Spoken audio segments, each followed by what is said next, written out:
talking with the great Dr. Wahls today, who's a triple threat. She's a clinician, a researcher, and an educator. And the fact that she's found a way to overcome her own severe MS challenges, how lucky are we to have her in our corner? Listen in as she tells us about the pushback she's encountered when introducing evidence-based ideas into science. You're also going to get a glimpse into her personal life and the things that make her heart beat. Be sure to listen into the end so that you can find out how you can work with her to build the evidence and bring new therapies into MS care. Dr. Wahls, it's just such an honor to have you here again to answer some of my other questions. You and I have talked about what it's like to bring new ideas into our clinical care, into new ways of doing things, and some of the pushback and resistance we get, whether it's in the area of research or patient care. Absolutely. You know, any new idea will meet resistance, whether you're in medicine, engineering, geology, new ideas are resisted. Yeah, I think I want to drill down into why that is, because it's something that's perplexing to me, where there is something that is common sense, there is data, but we still reject it, or we still don't want to incorporate it into our way of doing things. Well, we're all like that. We manage the world by using just a small amount of the information coming to us, and our brain filters out over 90% of the information. So that is part of a neurobiology everyday response. All of us will do that. It's only when we get that new information repeatedly again and again that we finally begin to say, like, well, maybe this information is new, and I should use it as I operate. And that might be using your smartphone. It might be using a new banking app. It might be doing electronic deposits. It might be trying a new food. It might be trying a new medical treatment. But we all will have some level of resistance to new ideas until we've been introduced to it numerous times. And I often feel like there has to be a reason why we seek new ways of doing things. Like for me, I wasn't looking for a healthy lifestyle until I got diagnosed with MS. And then I had a reason to. Yes. Other people, they're going to have a baby, and all of a sudden they become really sensitive to information around toxins, maybe. Oh, you know, absolutely. It's when the circumstances change. I'm like, okay, wait a minute, I got to pay attention here. And you know, when I was diagnosed with MS, I, you know, did the latest drugs, saw the best people. I was very conventional because I'm, you know, a professor of medicine. So yes, I was very conventional. When I was in the wheelchair, I was like, okay, I know how bad it's going to be, really bad. And then it was, am I really doing everything? That's when I wanted to read everything that I could to understand were there things that I could do. And you know, that's how I very slowly, step by step, built this new way of approaching multiple sclerosis. Yeah, I mean, you were in a dire situation and you needed a way out, and you had to kind of find the answers. Correct. But, you know, I think when it comes to a lot of colleagues like physicians and other researchers, like I have tried to go in and say, like, I think we need to bring lifestyle care into MS care, and, you know, like nutrition, for example. And they've said, oh, no, we don't want to do anything new. And I'm like, well, actually, nutrition is as old as time. Pharmaceuticals are new. Yeah, no, absolutely. Now, what is, it was a huge resistance. I met enormous resistance when I first had this message that we have to address diet, that sugar is a problem, processed foods are a problem, vegetables are good. And we can have a debate about the other elements of what I talk about, but we could surely all agree that processed food, sugar is bad, and vegetables are good. And even that was incredibly controversial. But there is data around the benefits of eating plants. There is data around the problems with eating artificial foods, but it's almost like we're waiting for a mountain of evidence before we want to Wow. change our minds. Um, we are, and you know, my group is building that mountain. We just had a paper that was published in Neurology, and I'm very excited about that. It was a network meta-analysis that looked at the 12 dietary studies that have been done, that looked at 8 diets, the low-fat diets, which are Swank and McDougall, the modified paleo diet, which basically is the Wahls diet, anti-inflammation diet, Mediterranean diet, calorie restriction, fasting patterns, and ketogenic diets, and the usual diet. And they looked at the effect of the diets on fatigue and quality of life. And then because it was a network meta-analysis, they could rank order how effective these diets were. Mhm. And for fatigue, the paleo diet was more effective than either the Mediterranean diet or the low-fat diets. And it's about 50% more effective than either of those. And then for improving quality of life, the paleo diet was again now almost twice as effective as the Mediterranean diet. And what was very exciting to me and to my whole team was that there was an editorial written by 3 other very well-respected neurologists who said, we now have excellent evidence that improving your diet reduces fatigue, improves quality of life, and that all MS patients should be getting sent to a registered dietitian so they could help improve their diet according to their culinary preferences, their cultural beliefs, and what they and their family could adopt. And that these diets, the low-fat diet, the Swank diet, the paleo diet, the Mediterranean diet, all have good evidence of their benefit. So you're building the mountain, right? We're building And the mountain. It's hard work. yes, and it's so the data is there, but there are still neurologists and other doctors who are kind of on the fence about really talking to their patients about nutrition. So doesn't that actually go against like our scientific method where it's like, okay, we've done the work, here's the data, we've done the research, and here's Well, what we know, and then we don't follow it. we're continuing to work at this. I look at the Consortium of MS Centers, which is the international meeting where the MS scientists and people who care for MS patients gather for their education. Mhm. We have a diet research track that's happening on Saturday morning, and that'll be going on for 3 hours. I'm very excited about that. We have 6 oral presentations during this conference that'll be talking about the role of diet. My team has submitted 4 research abstracts that I'm very hopeful will be accepted. And I'm very excited. We have another abstract to submit. So I'm hoping they have, like they usually do, a late breaking abstract because we have incredibly exciting results to share. And so because we have so much data from all of the studies that we've done, we're continuing to mine that data and generate more manuscripts. Dr. Walls, how do you do it? You No, know, I feel exhausted listening to that volume and breadth of work and research and detail and attention. Like, we all know that you have struggled with MS. Like, this is not an easy disease. How do you like get up and keep doing this when it hasn't been easy, when people have doubted you, called you out on Mhm. things that maybe weren't really true? Oh How do yeah. you keep doing it?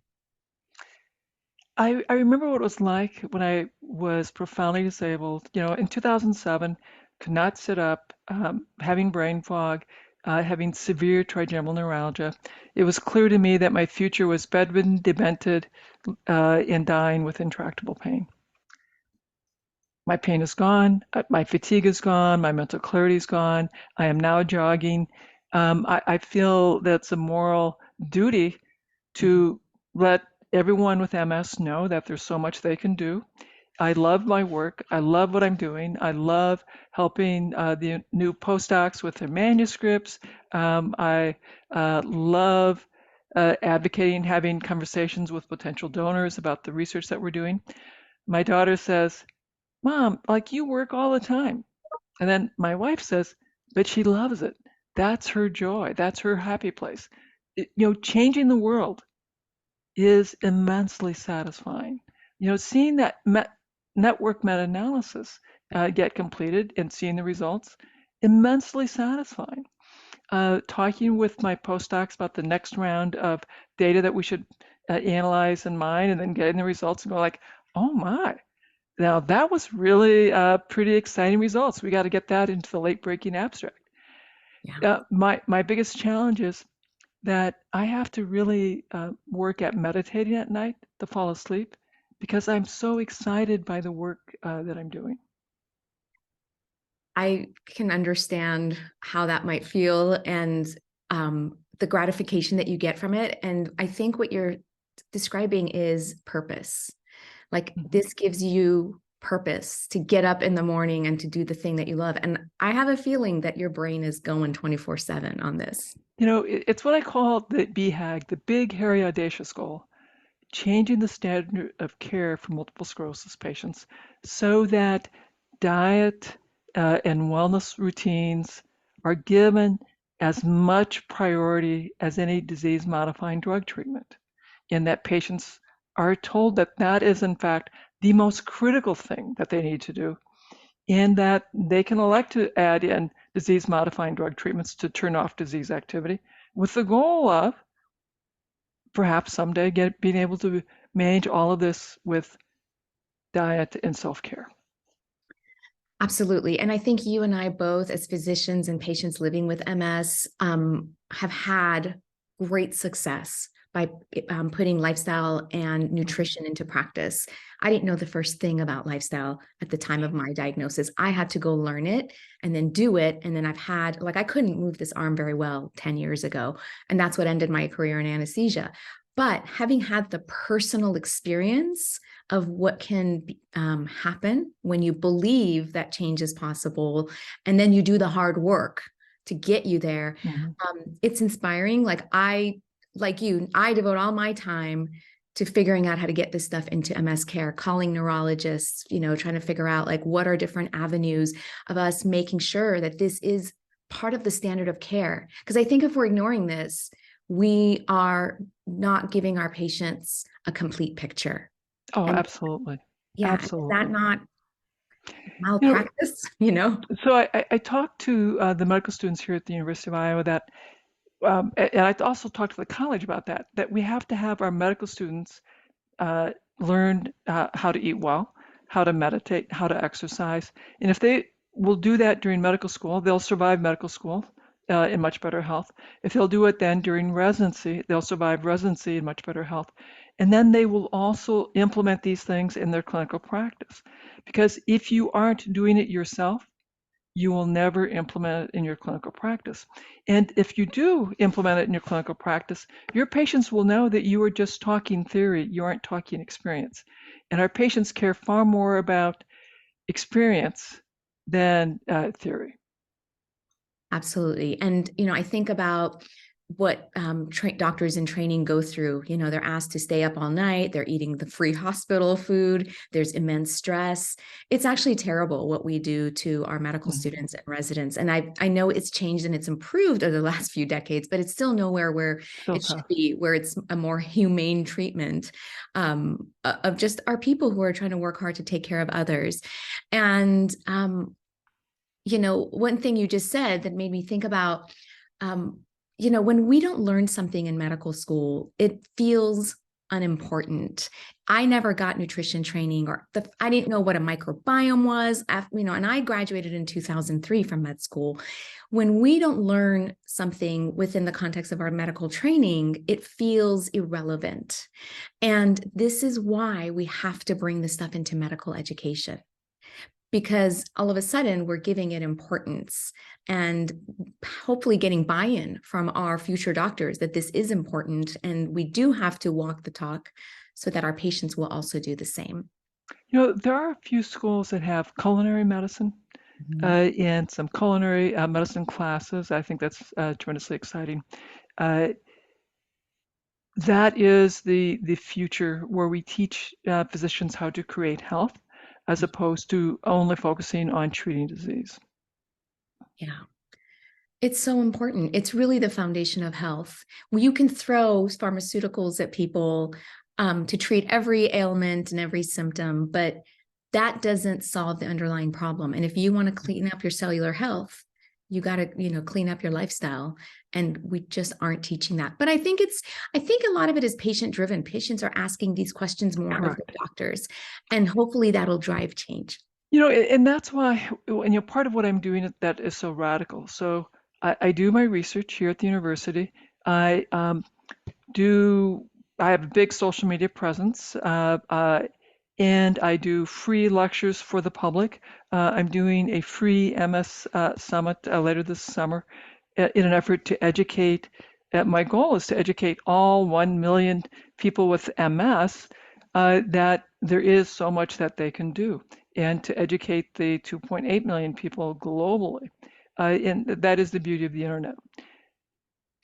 What's profound about that is that you are one person, but you can reach so many people if they are willing to be reached, and if they're willing to listen. So I find that so inspiring. And it's an amazing time that we live in, where we You, can. when I first started having my public space talking about my experience and being so visible, the university was very nervous. I had to meet with a bunch of folks to get counseled on how to be careful to not overstate my case, which was wise, and I do appreciate that. But then, as my grateful patients began donating to my research funds, Mhm. then the university decided that my approach to doing science and having a public conversation about the science I do is actually quite brilliant. And so now I've been talking to other investigators about my thinking and my approach and how I cultivate philanthropy by being so open with my ideas in the work that I do. Absolutely. And I'd love to know more about this, your social media presence, being out there in the public and sharing your life and experience and ideas with everybody. Like, it hasn't probably always been easy. Do you want to tell us a little bit Oh about yeah, the so process? I have an Instagram account.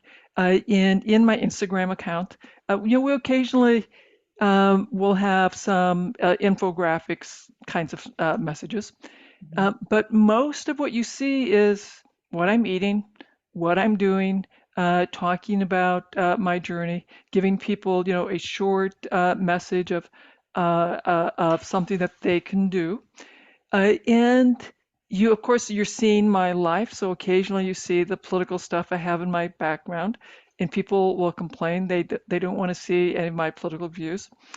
And my response is, you know what? You see my life. If you want only the information, sign up for my newsletter, and you'll get only information, no political commentary, no insight into my life.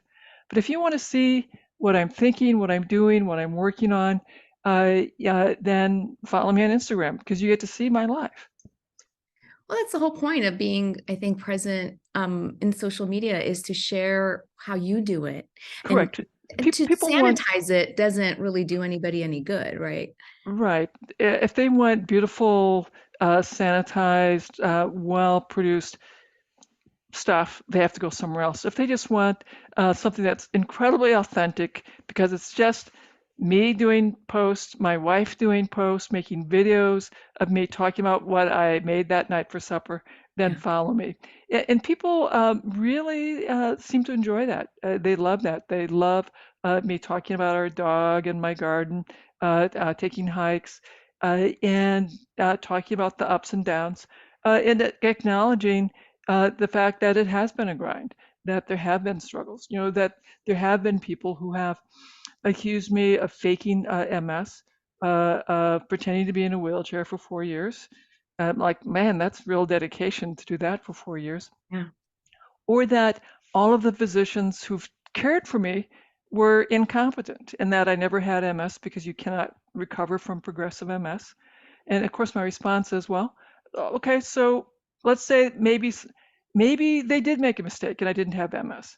Then you could look at the 7 clinical trials that I've done, and all the now 27 peer-reviewed scientific papers I've written about those trials, and the other people with MS who I've treated, who other people have confirmed that they have MS, and we've treated them prospectively and reported that.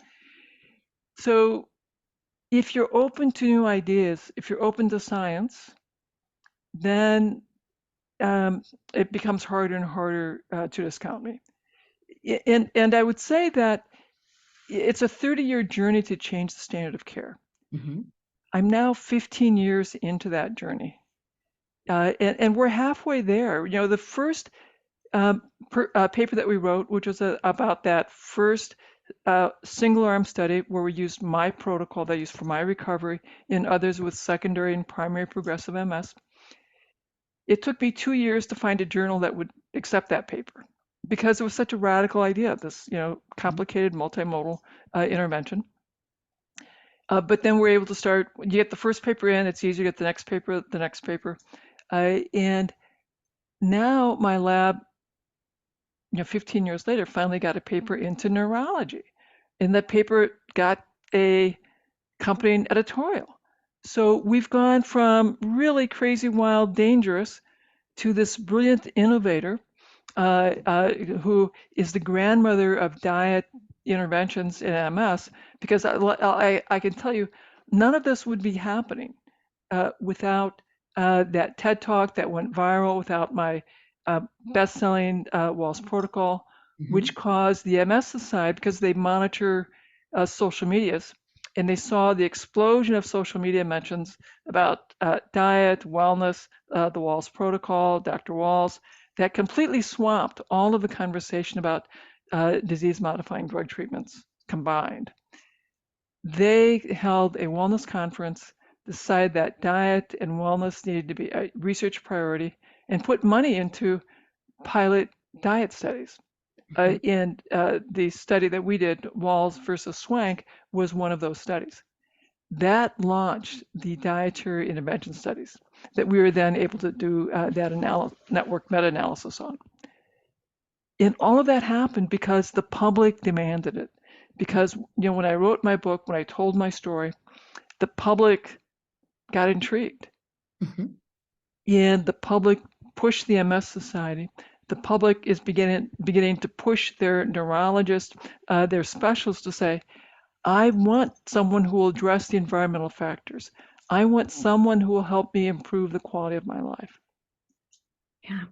So it's been a long road, and it's been sort of like this domino effect. And I don't think the average person appreciates that the time that is required for these shifts to occur. But I hope anybody who's listening realizes that we each as individuals have the power to shift what kind of care we're getting. So talk to your neurologist about this. You know, how do I get more information about nutrition? How do I get counseling around other lifestyle habits like sleep and exercise and stress management? How do I avoid toxins? If you're not getting it from your neurologist's office, like, we have to create other places for people to get there. You know, I've created an online wellness program to teach it. You've got your programs, Dr. Wahls, to bring that information in, because we're at an age where it's not that hard to share information anymore. And information's part of it. And then there's the implementation, which is correct. A challenge. Information is occasionally enough to successfully change. More often we need information, and then a health coach who can help you set goals, hold you accountable, check in every week. That can make all the difference in the world. And there are, as you said, a number of programs that people can access for the information. And then there are a number of programs that have information plus health coaching. And then there are clinical practices. I'm sure you probably have access to that in your area. We have that. And you can find practitioners, hopefully in your community, who are willing to help work with you to identify where you want to focus, goals, and help you achieve your goals. Yeah, so at the end of the day, we each have to drive change for ourselves. Like, you did something very radical. Like, you went and scoured the literature. You were like, what do I need to eat? And how do I put this thing together? So you've paved the way for us to figure out, you know, what are the foods that we need to include. And one other thing I want to ask you about is, you know, we have data and science about so many things. And I think then there's like the real world and of how like things actually work, right? So for example, when I talk to my patients about different fasting regimens, and some of them have more data for MS, does that mean that they have to do that fasting regimen? No, at the end of the day, it's about what is it that works for you and for your family. Mhm. So how do you counsel your patients around diet and nutrition when you have data that sort of rank orders what are the most efficient or beneficial The diets for most MS? effective. So I asked them what all their comorbid issues are. So based on that, I'll tell them this is the diet plan that will be most effective. And but what is really most effective for you is what you and your family can do together. Yeah. So we need to sort out, are we going to go for the most effective diet out there? Do we want to go with something that is not quite that radical at first, have success with a first step, and then work incrementally towards this most therapeutic diet? Because some people may have with a Mediterranean diet or Wahls level 1, Wahls level 2, have great success, have all the energy they need, feel like $1 million, and they can just stay there. Others will progress and end up with the Wahls elimination diet and may decide that they're going to add intermittent fasting to that. So they have 2 days a week where they have only 500 calories. And others may decide what they really want to explore is a ketogenic diet. It really needs to be personalized according to the person's medical circumstances. What are their culinary preferences? What are their cultural preferences? And what they as a family can do. Yeah. It's so important to take inventory of what your circumstances are and what's going to work for you. Otherwise, you won't do anything long term that doesn't work for you and your family. And I love that you brought the idea of the family, right? Because MS, what's good for MS is good for everybody in the family. And even in our household, I have kids that are in elementary, and we all kind of eat the same way. I don't make a different dinner for myself and something different for my kids. It's a powerful way actually to start putting the right inputs into your youngsters and getting them to have the healthiest. And I'll give you another tip. One of the things that we did starting in junior high, we had the expectation that the child prepared one meal a week, and we could help the child. They could pick out the menu. I might have to redirect them, and they were going to cook with recipes, not boxes. And so by the time they hit high school, now they're into very interesting, more complicated meals and menus. And then in college, and now as young adults, both my son and my daughter are very comfortable cooking with ingredients, and very adventuresome in their culinary taste. Yeah. If we can praise our children for being adventuresome in the culinary taste, being adventuresome in cooking, we give them really vital life skills that will improve their economic success and their independence and decrease the probability that they're going to be down the rabbit hole of a diet that's filled with sugar, processed foods, fast foods, and it increases their risk of heart disease, diabetes, obesity, anxiety, depression, and autoimmunity. For sure, for sure. And I think it's one of the most important gifts we can give our kids is this ability to cook. You don't have to become a chef, but you do need to have enough comfort where you're like, okay, I'm going to put some ingredients together and create myself a healthy meal. And, food's been really important to us in our family. My husband is, we have restaurants, and then I do, all the integrative medicine, functional medicine, and nutrition. So from a young age, I always made it a point to take my kids to the grocery store. They can buy any whole food, plant-based thing in the store. I never say no to them. They can pick out the weird, Buddha's hand or whatever it's called. Like we've bought things where I'm like, I have no idea what that is. We have to look it up and figure out what to do with it. But I wanted to always make sure that they were curious and willing to try new things. And then another fun thing we always did at the grocery store is point out what's artificial and what's real. Mm-hmm. And let's break down marketing. How come that box of cereal has a picture of a cartoon character on it? Why do you think that is? So it's always been really fun to kind of inject those thoughts into the kids. And now that they're a little bit older, it's really fun. They'll go to the store and they go, Mommy, why do you think all the Hershey's bars and all the candy bars are right by the checkout at the low level? And I'm like, why do you think, So it's fun to see them make those connections and to also make food a priority. And my kids actually cook and cut with real knives, and they still have little fingers. So it's a wonderful thing to teach our kids. And it's so important because many adults do not know how to put a meal together. I didn't either until about 10, 15 years ago. I'll admit that. Easily a third of American adults don't know how to cook anymore, or meal plan, or shop. For sure, because it's actually really easy to go and spend just a little bit of money and get it prepared for you. It's not very healthy, but you can get fed, and it probably tastes good because it's got ingredients that are not so natural. They're going to hit. It's been designed to be hyper palatable, so super tasty, super addictive, so that if you're not consuming that, you'll have withdrawal symptoms to drive overconsumption. When tobacco began buying up fast food and brought with them their scientists, and they bought food scientists to design products that would create craving and withdrawal if you stop them. Absolutely. So none of that is an accident. It's by design. And if I can ask you a couple of other questions.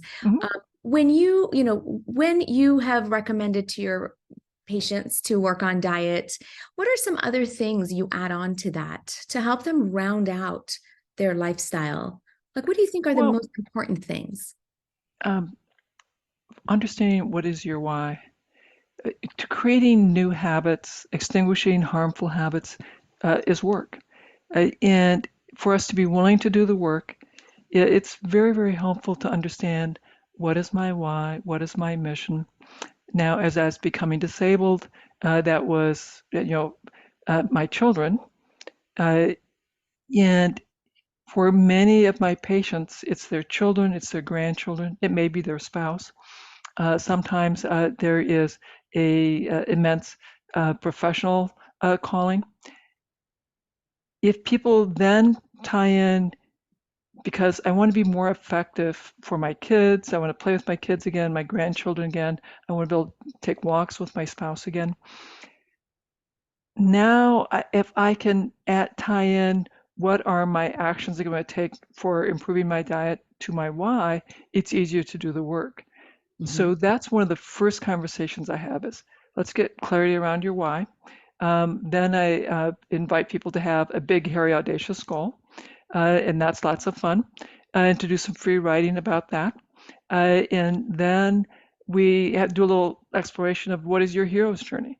And I review that the hero society, they're facing some terrible struggle. They're losing. There's no victory is not assured. You may well never defeat the enemy. But by God, you're going to try. You're going to do your very best. And so MS is the terrible enemy. There's no guarantee that you're going to defeat it. But if you do your very best, you can inspire your children, your grandchildren, your spouse because of the valiance of your effort. And that can get people fired up, like, okay, this is hard, and I'll lean into the fact it's hard, but the fact I'm going to work so diligently at it will inspire others. Then we talk about gratitude. It can be immensely helpful and very anti-inflammatory to spend a few moments of gratitude. There's probably something you can be grateful for today. Maybe it's just that the sun is shining. Maybe it is that you have a really lovely cup of tea. Maybe it's that you can snuggle with your grandson or your granddaughter today. So to say out loud something you're grateful for before your meal, to say out loud something you're grateful for when you get up, to say out loud or in your mind, visualize something you're grateful for as you fall asleep. Those things don't cost any money. Those are free and inexpensive. best and most important things in life are free. And I think that speaks to mindset. Having mindset and the right beliefs in place, that'll carry you so far in any journey. And these are simple things we can start adding into our daily routine. I think it's super important to help people get past learned helplessness, to remind them that there are always things that we can do that can make our circumstances somewhat better. And we can help think about what is that small next step action you could take that may make your circumstances somewhat better. And I like to focus on things that don't cost money, because those are some of the most powerful first steps that we can take. It's so true. And I love that you're willing to put all that information out there. Thank you for sharing what you've learned over the course of your relationship with MS, over your career doing research and teaching patients. It's so important. And my hope is that in the next decade, nutrition and lifestyle become the standard of care for MS. And we need allies like our patients to Absolutely. move that needle forward, to ask for it, to demand it. Right now, I don't think there's coverage to see a nutritionist Well, with a actually, diagnosis of MS. I'm going to correct you on that. Okay. For most people with MS, they could go see a registered dietitian Okay. because they probably have one of the comorbidities that would be covered: obesity, high blood pressure, prediabetes, diabetes, high cholesterol. Mhm. For any of those conditions, Right. a consult with a dietitian, I believe, twice per year would be covered by most health insurance plans. Yeah. So there are resources out there. So be inquisitive, ask for them, send me a message. I'm always willing to find resources and answers for people. But I always just feel like I'm, in the presence of greatness when I am talking to you. I know people Well, revere people like the Kardashians, but I revere you, Dr. Wahls. that's You have very been my sweet. teacher. You have inspired me. You have done something that is remarkable. And I look to you to think about what's possible. And we should all be thinking about our whys and why all this matters. Why do all this work? I think we all have a why that helps drive us forward. Now, but before I go, I want to put a pitch out that people with relapsing remitting MS come to Iowa and be part of my clinical trial. We have a great trial that's going to compare a ketogenic diet and the modified paleo diet to usual diet. So we're looking for people with relapsing remitting MS, age 18 to 70. You come to Iowa at month 0, month 3, and month 24. We will, our big question is, can we improve quality of life and mood as people improve their diet? We'll also look at walking, hand, vision function, thinking function. And we're going to look at changes in brain volume. That's why we're getting an MRI, no contrast, an MRI at baseline and at 24 months. Because, and Susan, this is a little disturbing for you and me. As a group, people with MS, our brains are shrinking 3 times as fast as occurs in healthy aging. It's about 1% per year. I have a hypothesis that by improving your diet, we can get you back to healthy aging rates of brain volume loss, which will be huge because none of the DMTs can do that. None of the disease-modifying drug treatments can do that. They do a great job of turning off relapses, of reducing the number of enhancing lesions, but they've not been able to take care of fatigue, anxiety, depression, nor have they been able to stop that accelerated rate of brain volume loss. But you and I, we both think diet could do that, and we think diet and wellness can do that. Absolutely. And I always say time is brain. The sooner we start working on that brain health, the more successful we'll have down the line. And we have tools, and many of them are not expensive. So please reach out to Dr. Wahls' group. I will put the links to her study to help her move the science forward. It is really on all of us to help make this happen.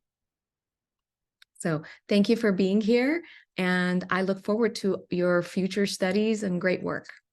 Thank you.